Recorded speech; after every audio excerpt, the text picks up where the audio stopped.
Hello and welcome to this new video. In this video, I'm going to show you how to change server collation in SQL Server.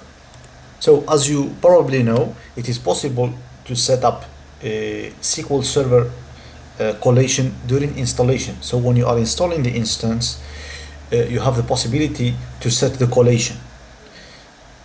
But let's say that you have forgot to select the appropriate collation during installation, and after that you want to change your server collation.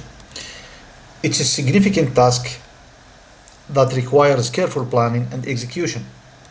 Why? Because collation affects how data is stored and compared. So when changing collation, you need to follow an approach that ensures data integrity and application functionality. And that's what we will try to do in this video. So to show you the problem, if you go to the properties of the server here, you will find somewhere something called server collation. It's right here, and this is the collation, Latin 1 general CIAS. So this is what we are talking about. So this server collation affects database collation as well. So if you create a database, by default it's going to get the server collation, and we will see that. So it's right here, collation, it's the same, Latin 1 general CIAS. So that's what we are trying to change here. So let's get started. So the first thing you need to do before changing your server collation is backing up all of your data. Having a complete backup ensures that you can restore your data in case anything goes wrong during this process. So the way you can back up your databases, for example this demo database here, I can back it up by going to tasks and then backup, and then select the backup type and location. So for example, we'll take a full backup and to disk to this location. If you want to script, you can do that. So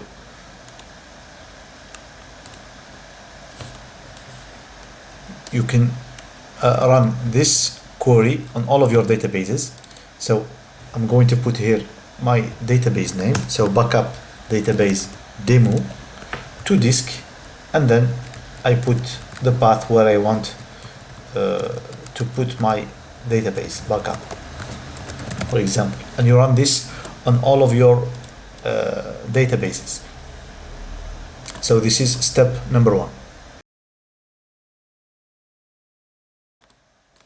In step number 2, you will need to check the collation of your SQL instance. We have already seen how to check this in the properties of the server or the database, but this is the script or the query that you need to run to get the same result.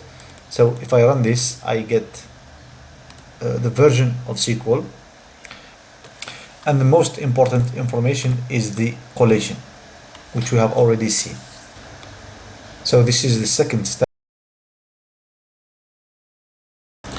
In this step, you will need to check the master database location, and this includes all data and log files for the system database, because rebuilding the system databases installs all system databases to their original location. So if you have moved these files to a different location, you must move the files again. You can check by running the following query. So this gets you a list of files with their current location. So this is data file for master database, and this is log file, and all the master database files. So you need to save this somewhere, because you might need it. In step number 4, you will need to detach all of your user databases before rebuilding your system databases. Why? Because if you leave databases attached, they will be detached. So to do this, go to each of your databases, then go to tasks and detach, and click on OK. And now the database is detached, and as you can see, it has disappeared from the list of databases. And you do this for each of your user databases. Step number 5, we will rebuild the master database. This step is very important because it is necessary in order to change the server collation. To do this, you need two things. First, you need to make sure that you have all necessary information needed to recreate your user databases. Second thing, from a command prompt, you need to change directories to the location of the setup.exe file on your local server. So for me, the location is this one. It's under SQL Server 160 setup bootstrap and then SQL 2022, and this is the setup.exe file.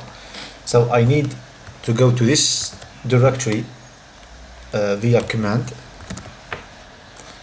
prompt. So I will run it as administrator to make sure I have full privileges, and then I will cd to this location, and then here we will run a command that will change the collation of the server. So the command we need to run looks like this. So setup with these options: quiet, action, rebuild database, instance name. For me, it's the default name, which is MS SQL Server. If you have a different instance name, change it, make it whatever your instance is called. And then you have SQL sysadmin accounts, and here you need to put your admin account for SQL Server, the one you set up during the installation of SQL Server. And this parameter is the password, so you need to type it here. And then you put the collation that you want to set for your SQL instance. So I'm going to update this query with my information and then run it, and you try to do the same. So after running this query, I get this output. So what matters is that it shows no errors here. So now next step, we will check that the collation has changed. So in step number 6, we will check the new collation.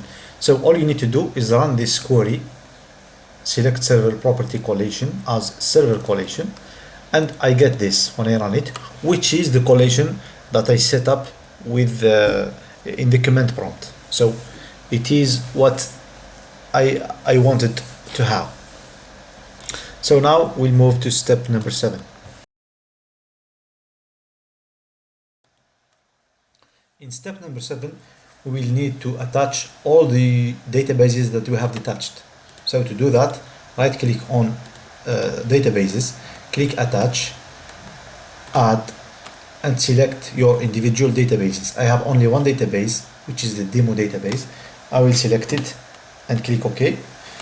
It will get me the MDF and LDF files.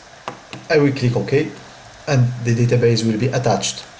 If you get an error when selecting your database and the error says access denied, what you need to do is go to the location of these files, the LDF and MDF files, and change their permissions and give your user permissions on these two files, because this error happened to me and I just fixed it. So now it works. So if I do OK, the database will be attached again.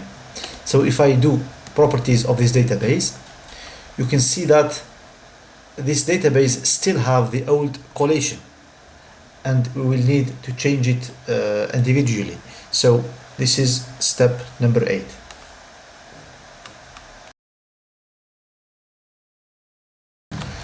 So step number 8 is changing individual or collation of individual databases. So the query is this: alter database, the name of the database, for me it's demo, collation, and the name of the new collation. The name of the new collation is right here on the instance, it's this one. So I'm going to copy it and then paste it right here and then run the query. Give it a few seconds. When this finishes, you should see a successful confirmation here. And if you check the properties of the demo database, you will find that the new collation has been set. And you do this for all databases that you want to change collation for. Similarly, you can alter collation of individual columns of any table. The syntax is this: alter table, table name, alter column, column name, and then you set the new collation. So you need just to specify the table and the column.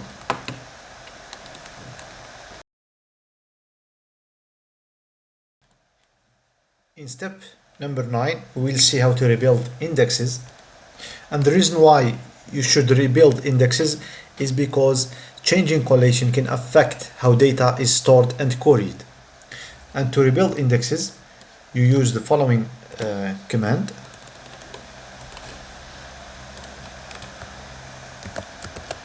alter index all on table name, and you put your table and then rebuild. And you run this command on whatever table you want to rebuild the indexes for. Step number 10 is all about testing and making sure everything works fine. Just because you were able to change the collation of your server and databases without any problems doesn't mean that you will not have problems on application side. So you need to test not only the databases but also the applications that use these databases as much as you can, because changing collation can affect some operations like comparisons, sorting, indexing.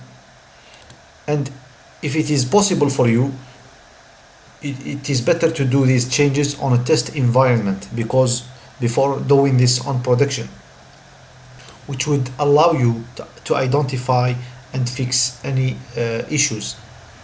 And finally, you should document all the changes that you have performed and any issues that have been encountered during this process. I hope this video was helpful for you, and thank you for watching.